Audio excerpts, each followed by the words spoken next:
You're welcome to the Naija Filmmaker, a podcast about Nigerian filmmakers, their films, and how we can build a diverse and functional industry. I'm your host, Selegot. On this episode, my guest is Oluyomi Ososanya. In this second part, we talk about how Nigerian cinema can transcend its shores, the different classes of the Nigerian audience, and why it's important to add human elements in our stories. If you're a new listener, you're welcome, and I hope you enjoy.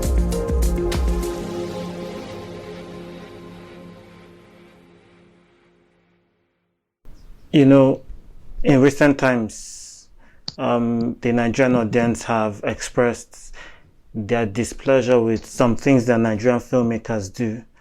And then, sometimes it's this polarizing conversation where, the filmmakers are like, you don't know what we're going through, you don't understand and all that. Do you feel, from the filmmaker's point of view, do you feel that they have a case, or there should just be a standard, and it's either you meet the standard or you fall below it? For them, is there any excuse for some of the things we have been seeing from like films that have come out lately that haven't been really accepted? This is another nuanced answer or conversation. Yeah. So there's validity. There is some level of validity because environmentally there are some challenges that are valid. There are some real challenges that are valid environmentally. There's a lot of challenges that are valid skill set wise. But I love something I saw recently from Steven Soderbergh. Yeah. And he said, cinema is about approach, and cinema is about state of mind of the filmmaker. Yeah. And he said he has seen I'm paraphrasing here, seen adverts, and he has seen a lot of things that are more cinematic than actual Oscar-winning films. Yeah. He has seen things on internet that are more cinematic than Oscar-winning films. So it's about the state of mind of the filmmaker and the approach, rather than the medium, the format, or the tools they have. Yeah. So I'd argue that while there's validity to some of the things that make our films turn out the way they are, there's also people that, using the example of a film like currently trending, For Maria, the film by Dami Romegunje. Sorry, Dami, if I butchered your name. I don't know what the budget of that film is, but I know it's not a high budget. Yeah. And comparatively, it's nothing close to a lot of the bigger budget films that were disappointments. Yeah. But if you followed Dami's his work over the years in his short films and the commissioned work he did for the Naked Convos, I think he did a short film for the Naked Convos. You can see the kind of filmmaker he is. You can see the thought process and the kind of intentionality he puts in his films. Yeah. So despite the fact that he didn't have the budget, the same kind of budget that a lot of bigger name filmmakers have, you can see what he put on the screen. And despite the narrative that Nigerians only want things that make them laugh, if you've been following the trend on social media, on Twitter especially, there are a lot of people that are they connected with film in unbelievable ways. So I believe that yes, there are a lot of valid logistical reasons that make filmmaking very frustrating in Nigeria and harder than it has to be. I think intentionality, state of mind, and determination play a long role in the eventual outcome.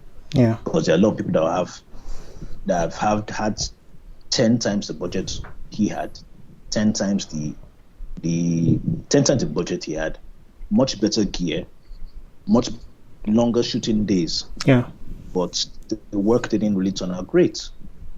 So even with better resources, if there's the state of mind of the filmmaker and the intentionality and the determination don't are not in a certain hierarchy, it's not going to matter, because even abroad, even in England and in the US, filmmaking is hard. Yeah. Filmmaking is incredibly hard. Even when you have $100 million budget, there's so much pressure. There's so much expectations. There's so many things that go wrong. There's no Nigerian filmmaker that will ever have to go through what Enakhe went through shooting The Revenant. The weather conditions and the style that he took. There's no Nigerian filmmaker that has gone through what one quarter of what Coppola experienced on Apocalypse Now. Yeah. His lead actor having a heart attack and shutting down production for how many weeks? The military taking away their helicopters that you're shooting with, the weather conditions, the mosquito conditions, shooting on water, shooting with explosions everywhere. Yeah. The guy nearly ran mad. He was way over budget for so long, and the guy was in panic mode because he was looking like the film was a failure, but eventually pulled it off. Yeah. So their filmmaking is extremely difficult anywhere in the world. Yes, Nigeria has its own unique frustrations, but at the end of the day, it's the team you assembled all have to be on the same frequency. Yeah. Everybody on the team, at least your key members, technically and creatively, has to be firing on the same cylinders. So it's like somebody that has been shooting. You can't bring somebody that you can't have ambitions to make what will I cite now? You can't have ambitions to make a film you want to take to Cannes. Yeah. Because even if you have $100 million, you have $5 million budget to shoot a film you want to take to Cannes. Yeah. If you're gonna hire a DP who has only been shooting Asaba films for the last 15 years, there's no way you're going to meet that ambition. Yeah. Because his experience doesn't prepare him for that kind of ambition. And it's not his fault. It's your fault for hiring him. As there's no grammar you want to speak that is going to understand where you're going to when he's used to shooting 20 scenes in one day. Yeah. And you want him to spend 3 hours lighting a particular scene because of a tone and a mood you're trying to create.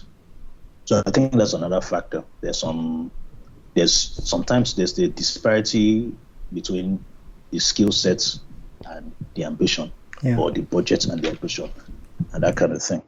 So there are certain approaches things we'll have to change about our approach to production if we want things to change. I still say there's a lot of validity in what in some of the things filmmakers say. Yeah. And I've experienced some of those things. I've cut corners in places I didn't want to cut corners. Yeah. Because time was running out and there was nothing I could do other than get the scenes that were required to get. So there's validity in that. But at the same time, at the end of the day, the audience member, that's not the audience member's business. Yeah. Unless you are either involved directly in the film or you have friends in the industry. As a paying audience member, you don't care. Yeah. All you care about is the final film. And I'm either spending my time in the cinema to watch, or I'm spending my data and my time at home to watch. There was this interview with Jackie Chan. Yeah. When he was pointing out, he was talking about, said, when the film is all you have. At the end of the day, the film is all you have in perpetuity. And you can't go to every single cinema in the country and they tell you, we couldn't shoot this scene properly because it was raining that day. We couldn't shoot this one because the actor was late. Yeah. We are being chased out of the location. He said, audience doesn't care about that. All they care about is the film work for me or not? Is the film good or not? That you cannot go through every theater explaining why something didn't work, or telling them, you can't complain. You don't understand what we went through. He said, this is one of the biggest filmmakers, this in Hong Kong. He's one of the most successful. He has made some of the best Hong Kong films. And that was his feedback when he was talking to his audience. Yeah. One of the final questions they asked him. So at some point, we have to realize that the audience is none of the audience responsibility, especially if we're demanding their time, or we're demanding their money. Yeah. They don't care. And it's not their place to care about our experience. We can tell our colleagues, we can tell our friends. Our colleagues would sympathize with each other. I know this person would have shot better if he had more time. I know this person, giving him 10 million naira more, this film would have been this, that. But to the audience, it's none of their business. They don't care. Because as filmmakers and people in the industry, we have a right to complain if we don't get good service at a restaurant. Yeah. We don't care whether the tomato was delayed late, and because it was delayed late, it was sour. Yeah. That's none of our business. When we pay for internet for a month, we expect those 30 days to serve as 30 days. Yeah, definitely. Whether their tower went down or not, it's not our business. When our banking app is not working and we need to send money to the person, the delivery truck, bringing the actors' food now. It's not our business because somebody coded something wrongly or one server went down. So that's why our app is not working. We will come online and we'll complain that this bank, they're messing up. Oh, this network, they're messing up. Oh, don't go eat at that restaurant. Yeah. So I think we need to look at it from that perspective when the audience come out and complain. Yeah. Because at the end of the day, the same way it's not our business. We are paying for a service and we expect the service. We're paying for satisfaction and we expect satisfaction. The audience also has a right. And I'm not saying the audience should be abusive. As Nigerians, we take that a bit too far when we're being critical. So I'm not justifying abuse or disrespect. But the audience, at some point, we have to listen to the audience. We can't keep dismissing them because we have dismissed complaints for 30 years now. At some point, we have to realize that, maybe these people are valid. Some valid things we need to listen to. Some, not everything. Yeah. At some point, we need to check ourselves to find out how can we get a different result next time. Okay. And make sure we improve time to time. Yeah, definitely. Okay, so what's that one film or TV series that you absolutely love to rewatch? I will say there's one. Recently I've been going over clips of Person of Interest. Yeah. Community, 30 Rock. Films, I watch Back to the Future all the time. Yeah. I watch Snatch a lot, The Godfather, Pirates of the Caribbean, the first film, and only the first film. Which other one? Burn Notice. I love Burn Notice. Yeah. Which other one? Veronica Mars. Veronica Mars was like a favorite show of mine for a very long time. Yeah. The Incredibles. Okay. Yeah, there are a bunch of them. Yeah. So with Person of Interest, is it that you're developing something that is similar? Like, why do you keep rewatching some clips? No, I just think the premise of the show was very telling for our times. Yeah. Then the performance of Jim Caviezel and I can't remember the other actor's name now. The one that plays his boss, or his employer. Their dynamics. For one thing that I really love in TV shows more than the premise itself is the character dynamics. How both the characters play off each other and how the actors play off each other. For me, interesting character dynamics usually make me remember a show more than the actual premise or episodal plots. Yeah. So how they bounce off each other, and they're varying personas and personalities and temperaments play off each other. Yeah.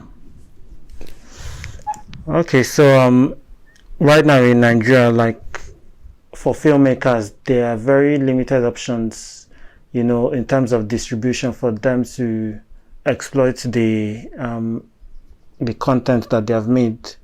And then there's this trend where there are some films that, shouldn't be at the cinema, but because, there's no any other way to make money from this film you've made, or there are limited options, people take it to the cinema. What damage is this causing to the industry? I like to think that when it comes to audiences, generally, but audiences in Nigeria, there are three types of people. They're believers, they're atheists, and they're agnostics. Yeah. Now, for Nigeria, the believers are people that will watch almost anything Nollywood because they like the stars. Yeah. Nollywood is their core, that they can't relate to foreign films. They are agnostics who are open but skeptical. Yeah. Like every once in a while, if you hear an Hollywood film is good, they'll go and check it out. Yeah. And atheists, that people that will categorically refuse to watch anything in Hollywood. You could buy a 5-course meal for them, buy the tickets and popcorn, and say go for free. It's all on me, and they're like, no, I don't want. Keep your food, keep your popcorn, keep your soda. I'm not interested. Yeah. So what that does is it converts some of the agnostics to atheists completely. They're like, you know what? I wasted my time watching this film. I'm done with you people. Go away with your Nollywood. Everybody was right about you. Yeah. And a few believers start getting tired because they will take their friends, and their friends will say, what nonsense is this? Why did you waste me? And they will look at the money they spent. Some people take 2 or 3 friends. Some people will harass a friend. This one is different. This one is different. This one is different. And by the time the friend comes and gets annoyed, they too will start getting skeptical, and they will start becoming hesitant to endorse a film or to promote a film. So when a film that shouldn't be in the cinema does go to cinema, often it does 2 things. If it does well financially, it reinforces the idea that these are the only type of films people want to watch. Yeah. Which is not usually the truth. And it also reinforces to people that were skeptical in the first place that this is the only thing these people can do. This is the only thing Nollywood is capable of doing. I'm not interested. People who are lazy, blah, blah, blah, blah, blah. Because I know the kind of things I've heard when I'm standing at the ticket desk. Yeah. And people are coming to buy tickets, and somebody suggests Nollywood films. I hear the kind of jokes people crack. This thing that you people shot on iPhone. This thing that people don't. This thing you can tell from the beginning, from the end. So this is 30 years on, and people still have those perceptions. And those great films that come every once in a while, either people don't hear about them, or people are too skeptical to try and to give it a chance. So I think when films that shouldn't be in the cinema in the first place make their way there, there's a certain level of damage that they do. A certain level of damage. I think it was even about 2 or 3 years ago. I think it was with Dominic mentioned something about not every film has to go to the cinema. Yeah. And instead of it creating a conversation, people got angry. Industry people got angry with her.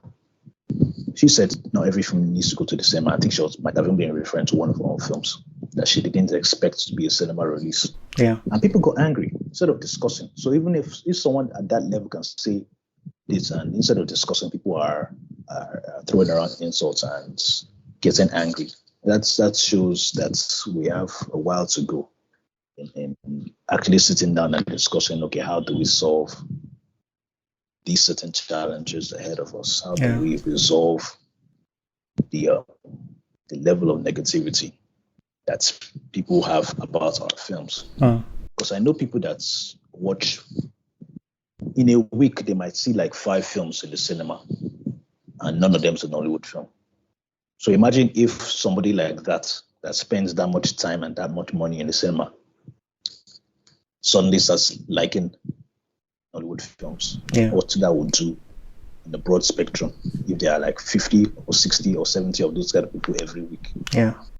So it's some of those producers have no other option to recover their money. And it's unfortunate that it has come to that we didn't build the systems that gave them options outside of a theatrical release. Yeah. We didn't tackle the piracy problem 25 years ago, where before it grew to the monster that it is now. There's a saying by I don't know whether it's his original saying, but Tony Robbins says, kill the monster while it's a baby before it turns into Godzilla destroying the city. Yeah. So piracy became the Godzilla that destroyed distribution, leaving the cinema as the only option for most filmmakers. And even abroad, not everything is theatrically released. There are films that go straight to DVD, either intentionally or because they couldn't find distribution. Yeah. And they eventually found their market. There are fantastic films that failed at the cinema, but by the time they got to a VHS release or a DVD release, they become phenomenal. That happened with Fight Club. That happened with Shawshank Redemption. Yeah. So it's unfortunate that our DVD markets was eaten up by piracy and other kind of stuff. But going forward, we have to make sure that, okay, we fight things where we fight destructive things at their baby level. Yeah. Let me not use the word baby. They are tiny level before it turns into something completely out of control for everybody. Okay. So far throughout your career, what would you say has been your happiest Nollywood moment? So something positive that happened to you, or like a positive event in the industry that was your happiest?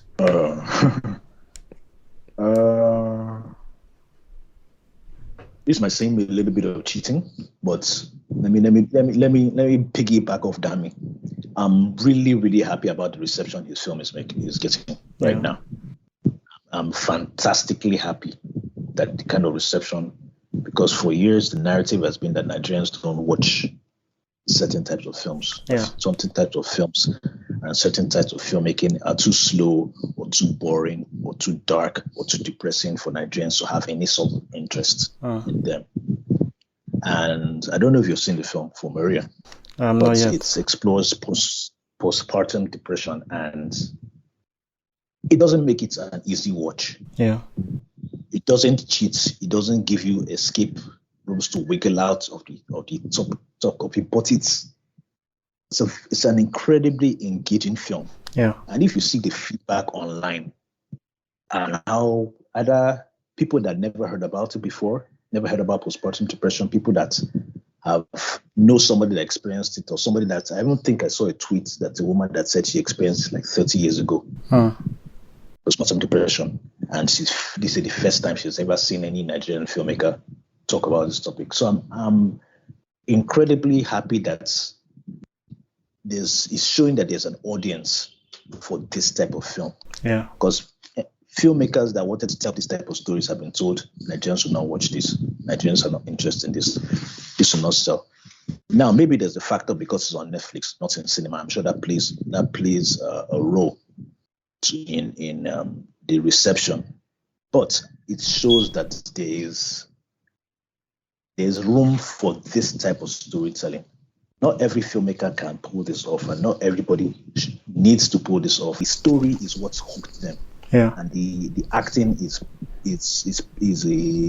the bonus, but the storytelling through the bodies of the actors and through the lens of the director and his choices, and how he sometimes isolates the actor through a shot and lets something play off screen. And that type of storytelling that is not just generic shot, reverse shots, or two shots, one shot, white shots, next scene. He doesn't do that. So even those who do not study film craft or cannot articulate why the way a scene was shot give them a different experience, but with conversations continuing and being able to actually discuss the form of a film rather than, I liked it, it was funny. This person is my favorite actor. It wasn't a star-driven film. Yeah. And it wasn't even a director-driven film because most people, I don't think anybody outside of the industry heard about Dami before them. Even within the industry, a lot of people don't know Dami except you're a cinephile or a film nerd that pays attention to everything that comes out. But the fact that a film by a director that is not a name, so to speak, without the A-list stars, have been trending for about 9 days now, 10 days now, have created discussions that's just 2 years ago. You know, people would tell you it was impossible.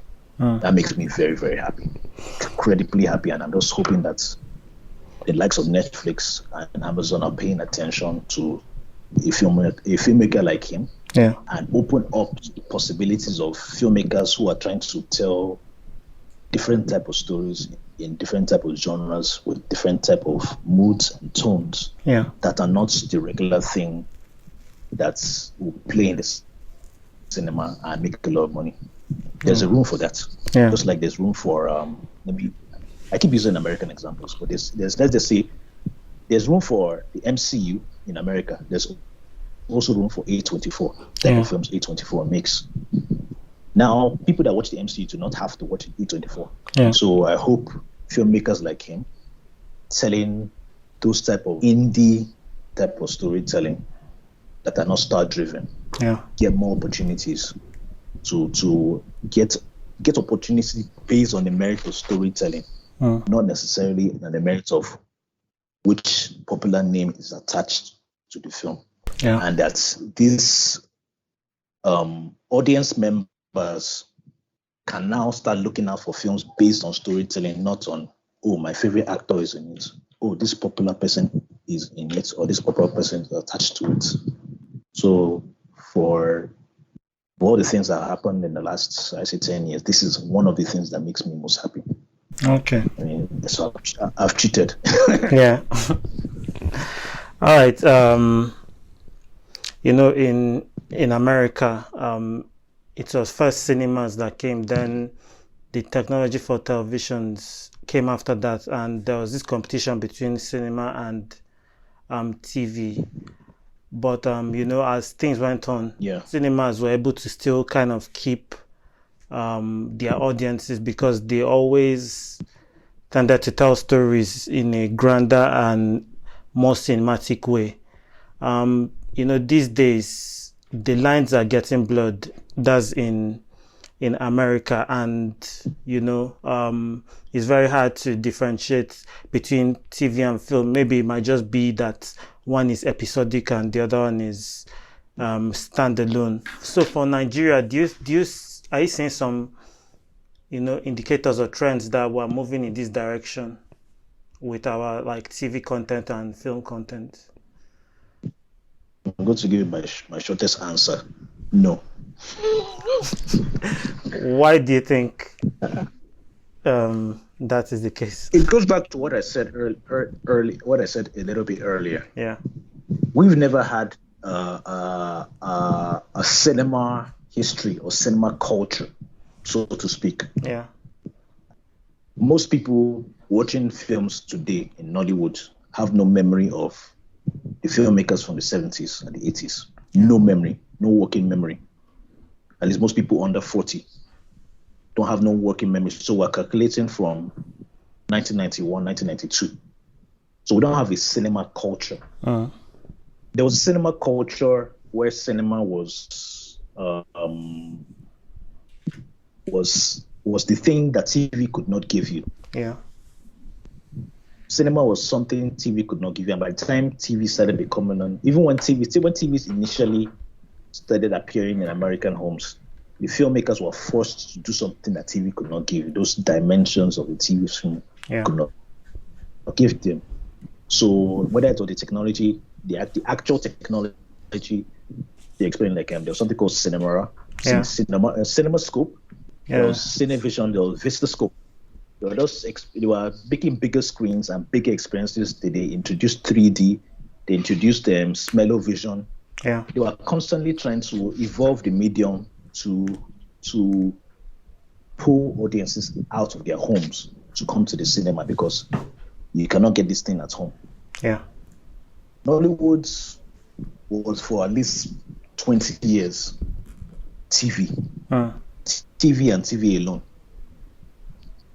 So there was never that competition, and for the larger part, at least a large majority of the way Nollywood films are shot and edited have not really changed since we started going theatrical for majority of films. Yeah. There's very little difference in how it's shot, even how it's scheduled. The production time they give themselves to shoot is still mostly a TV schedule. Just that is a 90 minutes is a feature, not a series. There's really little difference between how TV shows in Nigeria is scheduled, like a 10 episode or 12 episode TV show is scheduled, and have a feature film scheduled. With TV, you have to get a certain number of scenes per day. Let's say 12 scenes, 13 scenes per day. And you're working with maybe 2 or 3 directors, so everything has to be uniform. With film, it's not like that. And it should not meant to be like that. With TV, let's say like a sitcom, you're working with flat lighting. The lighting doesn't change, the sets don't change. So by the time 2 or 3 directors have come through, everybody has to shoot something uniform, and the directors are not involved in the edits. They shoot something they submit it. It's between the post-production supervisor and the producer. With film, the director meant to be involved in the editing, intimately involved in editing, because it's his or her vision. Yeah. From what I heard, a lot of times directors are not involved in the editing of feature films in Nigeria, depending on their level. Yeah. Depending on their level, a lot of them are not involved. Maybe we've got the top 5 or the top 10, they are involved. The rest of the people, they submit it and they move on to their next shoot. So there are a lot of fans cannot even tell. I can't really articulate it, but even abroad, there's a difference between a TV movie and a feature film, a theatrical movie. In Nigeria, there's never really been that distinction between a TV movie and a theatrical movie. How a TV movie is written, the act structure, the way it's the cinematography, even the performances to an extent, and the story, the kind of story, using foreign examples now. There's a difference between a theatrical feature film and what you expect to watch on the Hallmark channel, or what you expect to watch on the Lifetime channel, or what you expect to watch on any of those made for TV movies.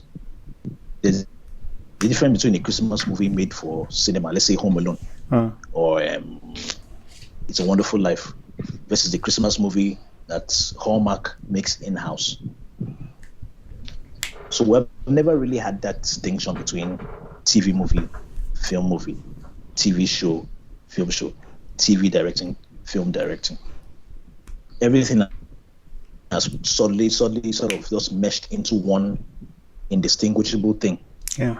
So the cinematography of a TV show almost the same with the cinematography of a movie that is meant to be theatrically distributed. So it's not even shot or edited or scored in a way that is okay. When you leave your house, you're getting this distinct experience versus if this was made for something at home. Yeah. So there's never been that distinction.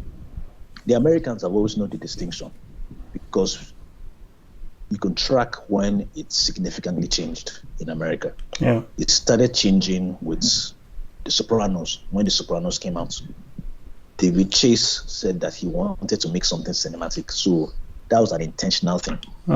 When the TV producer and the TV writer sits down and says, you know what, I want my show to look like a film.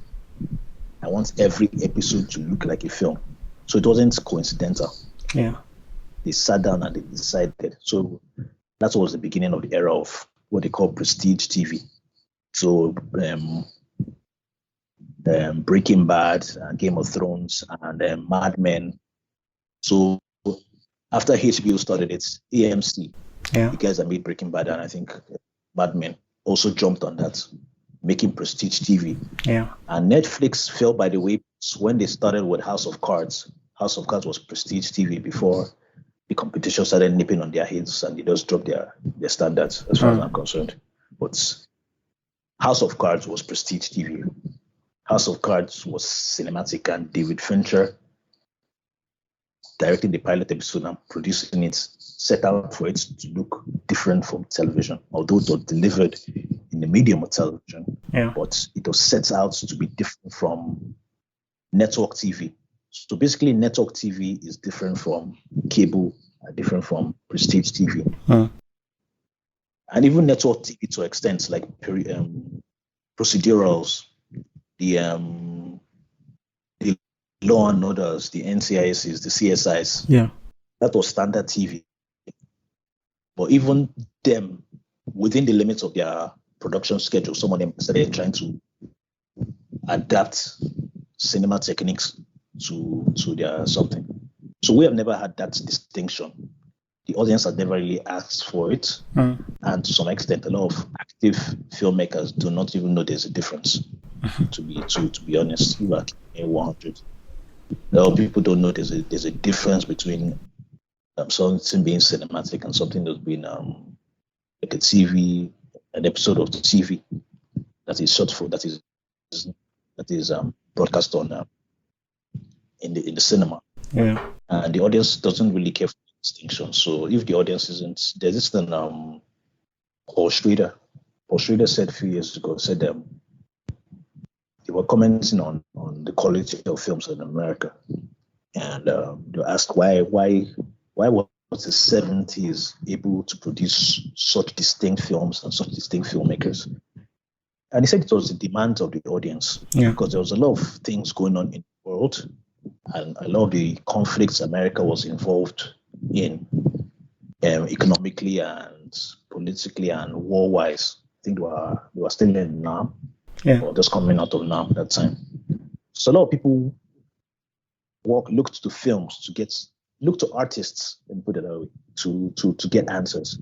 And that's why we were able to produce the likes of Apocalypse Now and Taxi Driver, because the cut and dried, glossy, happy films that were being made prior to the early 70s just didn't do it for audiences anymore.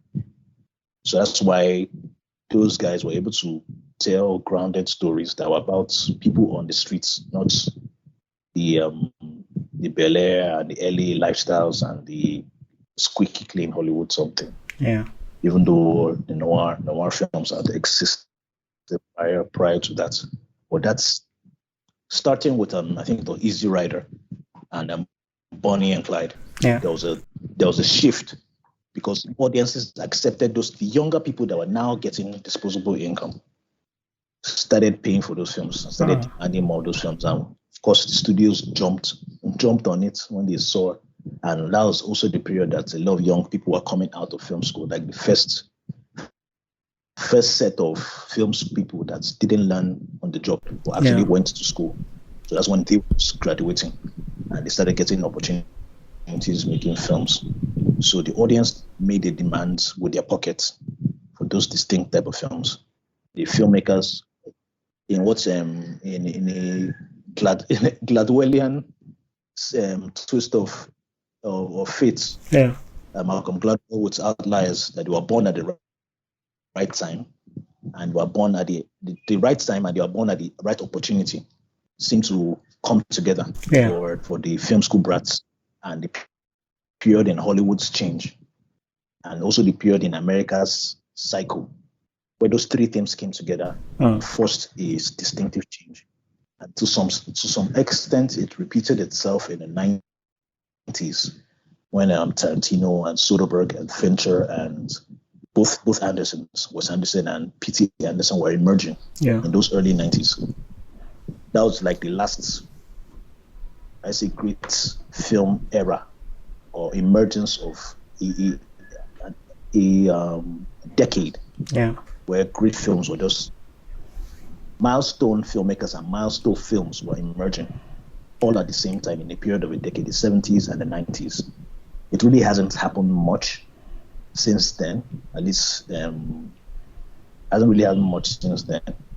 So when audiences demand better and filmmakers demand better of themselves, and don't just rely on, okay, my film made this amount of money, so therefore I must be doing everything right. The trick with that is audiences have already paid for their tickets. Yeah. Out of curiosity of something. So the box office is a measure of how many people paid, not necessarily how many people enjoy. Because there are people that walk out of movies all the time. There are people that finish the movie and they're pissed that they spent their money. So if we use only, I sold this number of tickets as the sole measuring metrics, and we reject any unpleasant feedback, we don't really get the full picture. When you look at what most people will call the worst Transformers film. That was Transformers: Age of Extinction. Yeah. I think that made over $1 billion, and it's not even the best. It's not the best Michael Bay film. Yeah. It's not the best Transformers. But people are fans. The same people that went to watch it have called it one of the worst Transformers films. So are we going to measure Bay's career or the quality of the film based on that film and that based on its box office? No, can't.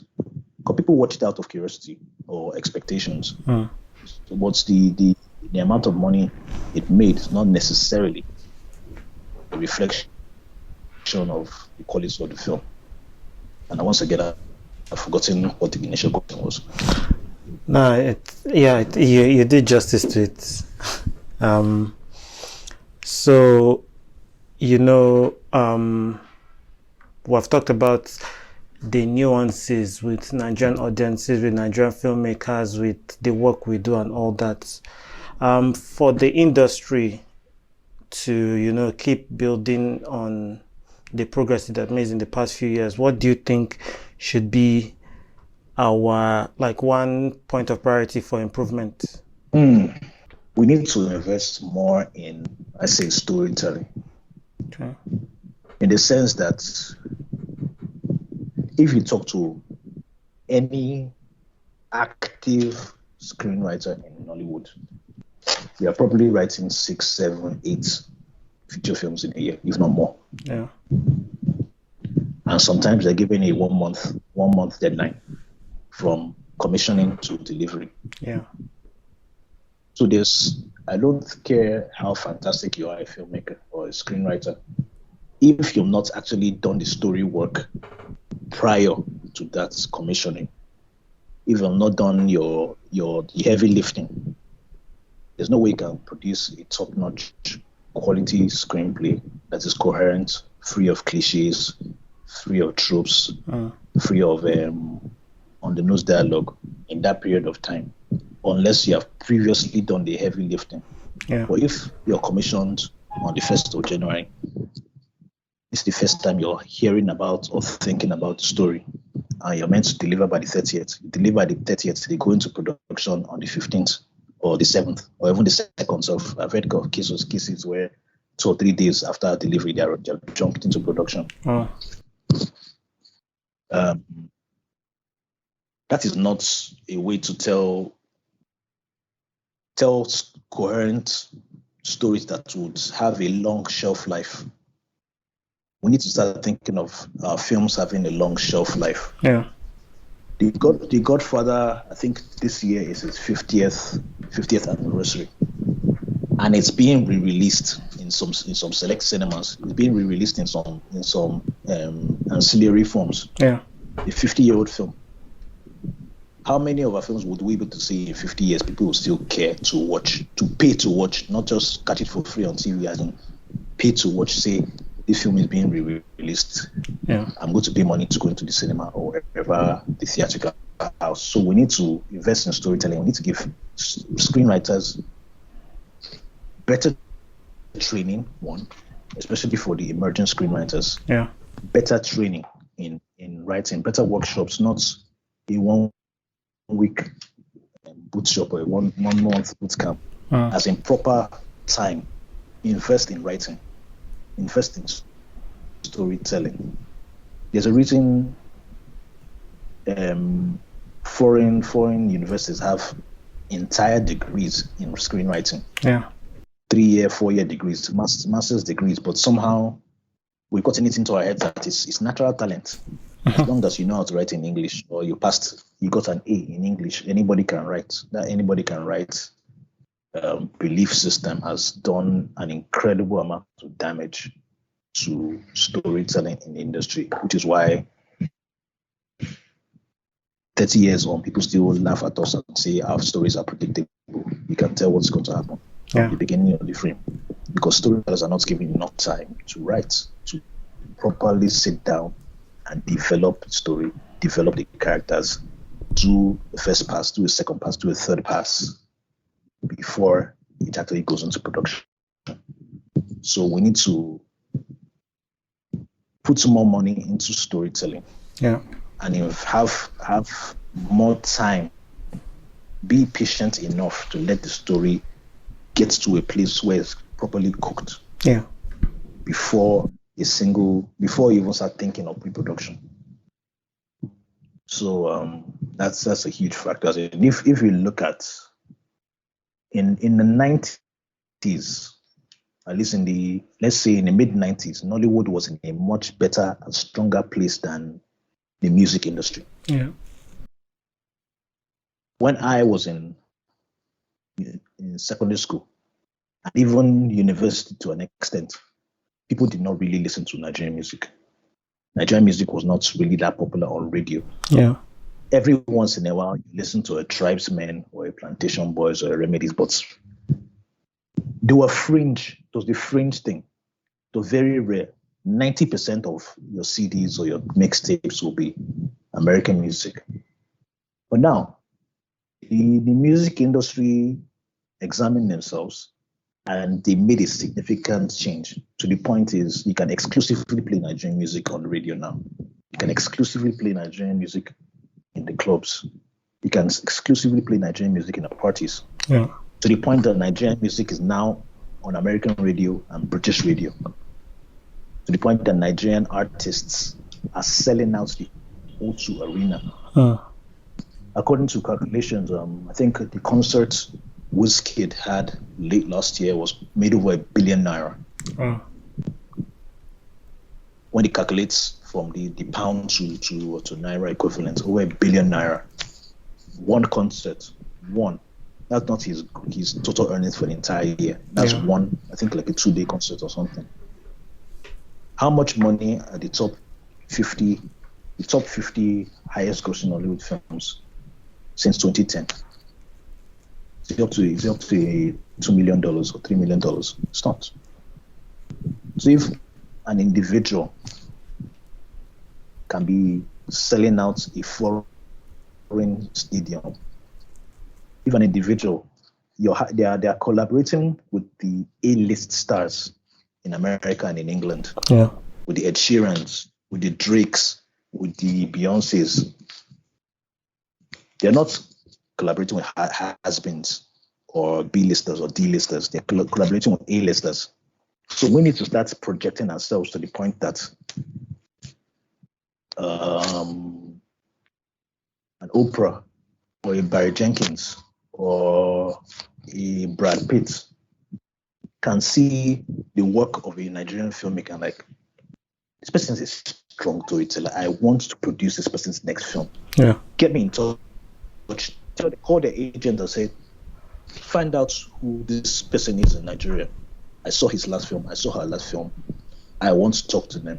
Because Brad Pitt, the reason I mentioned Brad Pitt is, if you look at the films that his production company has produced, Plan B, as an individual, I think Brad Pitt has produced more films for black filmmakers than most other black producers, like Oprah and the rest of them.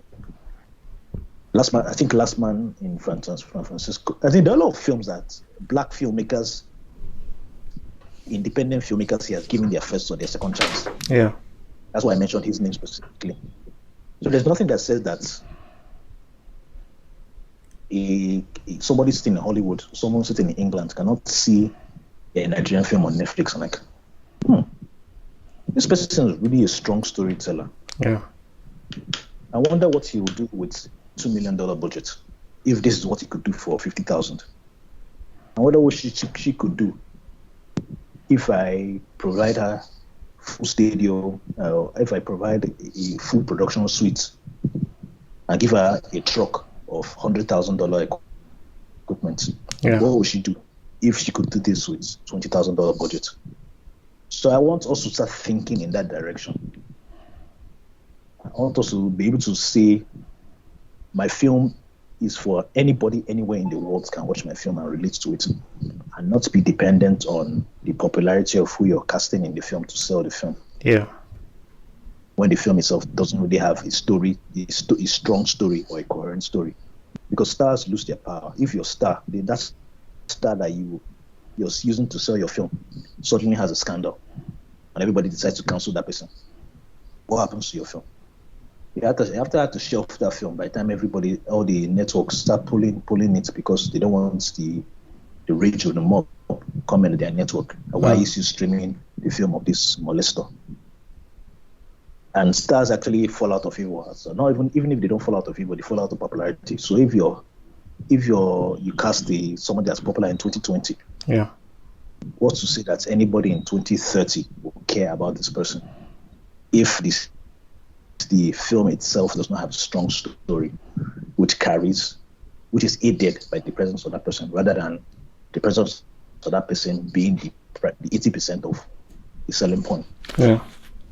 So we need to be more story based. I know we live in I'm not trying to throw the industry under the bus, because Hollywood still does that to an extent, and they have probably moved more towards that than in previous years. But they've had 100 years of they have such a huge backlog of storytelling, and they still have a subset of story-based filmmakers. We have not gotten there yet, at least when we're trying to grow an international audience. Yeah. And also the local audience who are still skeptical. So we need to become more story strong, and story strong in a way that someone who does not recognize the faces of your actors will look at the premise of your film and like, okay, you see what these people want to say. And the storytelling is so strong, the human element of the story is so strong that it pulls them in, and they decide, you know what, I want to see everything this filmmaker makes next. I want to go back and see what he or she made previously and stream that and pay for it. And I'm going to bookmark this person something and make sure I'm keeping track of their entire career. In fact, let me go and look for this person on Instagram or on Twitter to follow him and make sure I know when her next film or his next film is coming out, or the next production, or what he's planning on writing. Because at the end of the day, that's the dream of any filmmaker, for somebody with money to say, what are you doing next? What's in your next plan? I'd like to work with you. And the more we open ourselves up to that and let's go of a certain level of pride and ego of, oh, my film is selling at home, so therefore I don't need Oyibo. Because I've heard a lot of people say that I don't need Oyibo film. I don't need Oyibo to like my film. The funny thing is, some people are still saying this thing about Fabaka as 3 years ago. Some of the ones now scrambling to impress Amazon and impress Netflix. Yeah. But at the time they said it because they felt that nothing. But here we are now.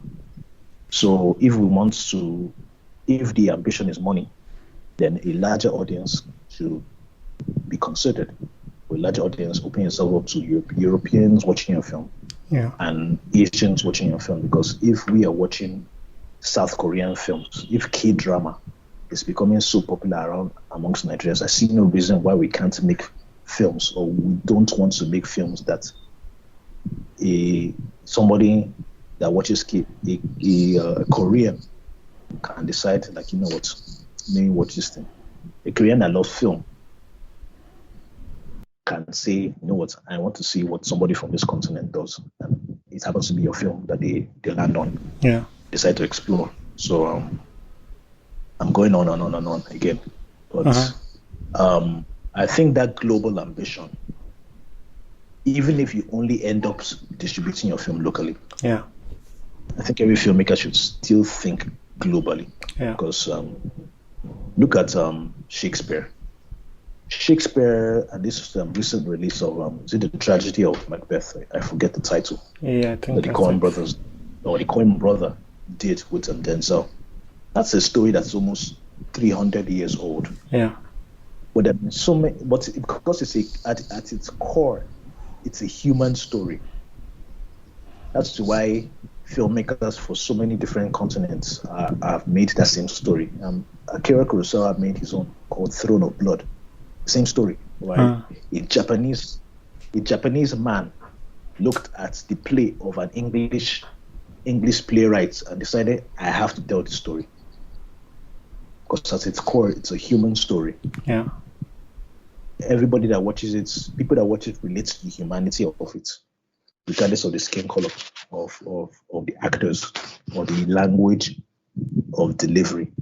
Once that human element is there, somebody who isn't prejudiced or who hasn't closed off their mind will be able to connect to it, which, coming back to For Maria, people who are not used to that type of storytelling, but human element in the way the director unveiled through his choices of framing and composition and color and mood, through the performances of Meg Otsanwa and Gabriel Afolayan, even in their silent moments. People who normally don't watch this type of storytelling, by the time their friends said, go and watch this, and they watched it, they're like, wow. I felt her pain. I felt his frustration. I hope I never go through this. Is this what women are going through? Or is this what women experience? Oh, I'm going to be more empathetic from now. Yeah. From now on. So once again, I've forgotten your question, but human element is something we should focus on. Yeah. The human element. Star power has its role to play. Nobody's denying that. But at the end of the day, star power without a human element, you can make something passable that people would eat their popcorn, enjoy it, and forget about it. But if you want to make something that transcends, now not everybody needs to make something that transcends. Not everybody wants to make something that transcends. Yeah. But I think we need to start getting to that level of something that transcends time, transcends culture, transcends language. So I think going forward, that should be at the back of the mind of most people. Yeah. If we are truly going to tap into the potential that is Nollywood, or at least Nigerian filmmaking, storytelling from Africa and storytelling from Nigeria has so much potential. Yeah.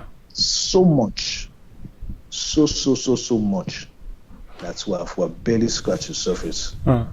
And we need to recalibrate our thinking and our attitude and our approach. If we're really going to, I was going to say gold mine, but gold is not what it was again. So the crypto mine of storytelling, which is the future mine, the future crypto mine of Nollywood storytelling and Nigerian storytelling. We need to just adjust a lot of things about how we choose to approach this form and think about it. Yeah, thanks for your very elaborate answer. Yeah. My long answers. Yeah. So, are you working on any film? Are you writing at the moment? Well, I'm actually writing some non-fiction stuff. Okay. So it has nothing to do with film. Some of my other, I'm exploring some of my other interests. Yeah. That developing some things here and there. Okay. Some things that are different stages of development. Yeah. And exploration. Okay. So, do you have a website? Do you have social media? How can people keep up with your thoughts, with the work you're doing? Well, on website is oludescribe.com. Okay. Instagram is oludescribe. Twitter is oludescribe. OLUDASCRIBE. It's OLUDASCRIBE. So Instagram, Twitter, and website. Oh, okay. Thanks, Olu, for coming on the podcast. Welcome. Glad to be here. We have come to the end of this episode. Remember to rate and review the podcast. You can also follow me on Instagram, Twitter, and Facebook at Selego Film, and the podcast at the Naija Film Pod to share your feedback. You can now support the podcast by visiting the website to donate. See you on the next episode. Have a good one.